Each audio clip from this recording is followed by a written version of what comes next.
사람들이 제가 공수처를 반대했을 때 욕을 많이 먹었다고 얘기들을 하지만 실제로 민주당 사람들에게 더 심한 비난을 받을 때는 이때였습니다. 그냥 가만히 있지 왜 나서서 안지사를 비판하냐. 대선 캠프 때 안희정 캠프에 있었던 의원들로부터 특히 욕을 많이 먹었습니다. 박영선 후보도 안희정 캠프에 있었습니다. 저는 이번 선거 본선에서 박영선 후보를 만나면 이렇게 물을 겁니다. 제가 그렇게 욕을 먹어가면서 나섰을 때 박 후보는 뭘 했습니까? 안 후보께서 이 책을 읽어보셨는지 모르겠습니다. 김지은입니다라는 책입니다. 안희정 전 지사 권력형 성폭력 사건의 피해자 김지은 씨가 이 책에서 지난 2년간 많은 분들이 함께 해주셨지만 지독히도 고독했다. 죽음을 고민하고 시도하던 그 여러 번의 좌절 속에서 난 혼자라고 느꼈다. 그럼에도 불구하고 내가 생존해 있는 것 나와 함께 해주는 사람이 있어서다. 이런 피해를 당하시는 분들은 함께 있고 함께 목소리를 높이고 그런 사람들을 찾게 됩니다. 김지은 씨가 JTBC에 출연해서 미투에 나섰던 것이 2018년 3월입니다. 저는 안희정 지사가 1심에서 무죄 판결을 받았을 때 판결을 비판하는 전면 칼럼을 신문에 기고했습니다. 그때 썼던 글을 보면 2018년 대한민국에서 유력한 대선 주자로 꼽히는 현직 도지사의 여성 수행비서가 새벽 2시에도 담배 맥주 심부름을 해야 되는 비정규직 직원이 호텔 객실 앞 바닥에 담배를 놓아두고 지사님 담배는 밖에 두었으니 가져다 피우세요 라는 문자를 보낼 수는 없다. 이런 얘기를 했었습니다. 사람들이 제가 공수처를 반대했을 때 욕을 많이 먹었다고 얘기들을 하지만 실제로 민주당 사람들에게 더 심한 비난을 받을 때는 이때였습니다. 그냥 가만히 있지 왜 나서서 안지사를 비판하냐. 대선 캠프 때 안희정 캠프에 있었던 의원들로부터 특히 욕을 많이 먹었습니다. 박영선 후보도 안희정 캠프에 있었습니다. 그 당시 김어준 씨가 미투 운동에 대해서 음모론을 제시하기도 했는데 그때도 정면으로 나서서 논쟁을 벌였습니다.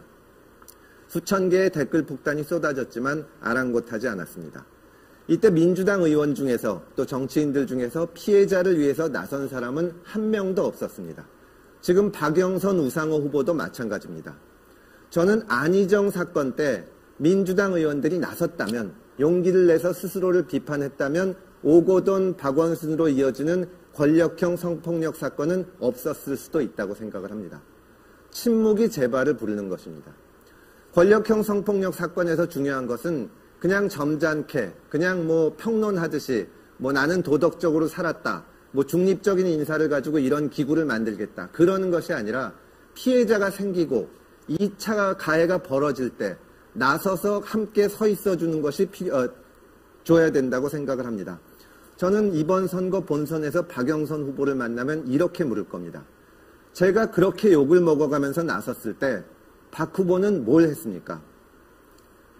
이 문제에 대해서 안 후보께서 책임이 있다고 말씀드리는 것은 전혀 아니지만 질문은 드리고 싶습니다. 그간 젠더 이슈, 페미니즘, 성평등 문제에 대해서 구체적으로 어떤 일을 하셨는지 궁금합니다. 피해자 중심주의가 조롱의 대상이 되었을 때, 김어준이 미투 운동에 대해서 음모론을 제기할 때, 이런 첨예하게 부딪히는 사안에서 비판을 무릅쓰고 분명하게 목소리를 내신 적이 있으신지 질문을 드리고 싶습니다. 저는 지금까지 여성, 아동, 성폭력 관련해서 정말 여러 가지로 말씀도 드리고 그리고 정책 대안들도 내놨습니다. 예를 들어서 N번방에 대해서 정치권에서 제가 제일 먼저 문제 제기를 하고 결국은 굉장히 불행한 일이고 많은 사람들이 고통을 받았지만 뒤늦게나마 그 범죄자들이 처벌을 받게 됐습니다. 그리고 이번 서울시장 이 건을 통해서는 저는 두 가지 공약을 이미 발표를 한 바 있습니다. 첫 번째는 지위 고하를 막론하고 일벌백계 무관용 원칙을 세웠습니다. 그래서 원 스트라이크 아웃제 그리고 물론 피해자 보호도 함께 이루어져야 합니다. 두 번째로는 이런 피해자 보호를 위해서도 저는 서울시 인권센터를 만들 겁니다. 시장과는 전혀 별도로 구성 운영이 독립적이고 임기가 보장이 돼서 여기에서 피해자에 대한 보호를 포함한 원스톱 서비스를 하는 그런 일을 하게 됩니다.